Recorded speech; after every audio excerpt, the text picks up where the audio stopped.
Ouais Black, qu'est-ce que t'attends pour faire une vidéo sur le bif entre Youngboy et Lil Durk?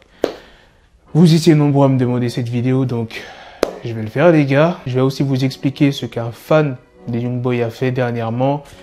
C'est un malade. Il aurait pu mourir, hein. Bref, je vais tout vous expliquer sans plus tarder.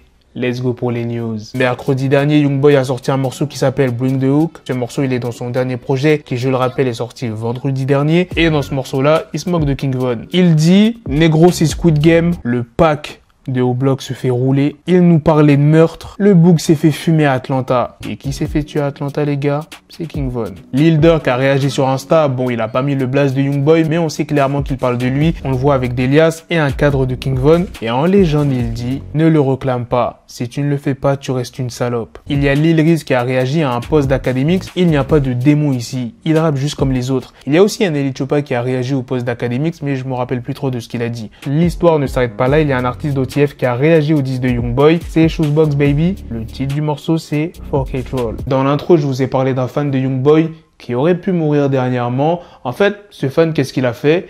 Il s'est rendu à O-Block. Il avait une enceinte avec lui. À ton avis, qu'est-ce qu'il a fait? Il a joué le disque de Youngboy à fond, à 22 h.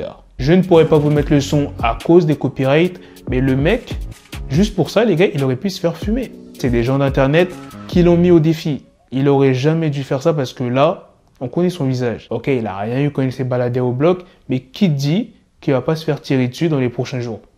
Parce que on connaît son visage. Je souhaite pas qu'il se fasse tirer dessus, mais il aurait pas dû montrer son visage. En parlant de King Von, son album posthume sortira en février 2022. Maintenant, passons à la dernière news qui est sur Swagman. Il y en a pas mal qui m'ont demandé d'en parler. Je vais vous faire un court résumé parce que j'en ai déjà parlé de pourquoi il a eu des problèmes de justice en détail. Il a été accusé d'escroquerie et de blanchiment d'argent en Tunisie. Il a reçu quand même 25 plaintes. En avril 2021, il a été condamné à 5 ans de prison et 30 000 € d'amende par la justice tunisienne. Et récemment, le vendredi 14 janvier, Swagman a annoncé sur Instagram avoir bénéficié d'un non-lieu lui permettant de retrouver immédiatement la liberté. Regardez la légende de son poste, communiqué officiel. Voilà, après bientôt 3 ans de souffrance, dont 2 ans de prison, Swagman est enfin libre et innocenté. Merci à la justice tunisienne et bien sûr, merci à mes avocats, Taïb et Kamel, pour ce combat gagné. Maintenant, je vais pouvoir enfin voyager et rentrer chez moi à Miami.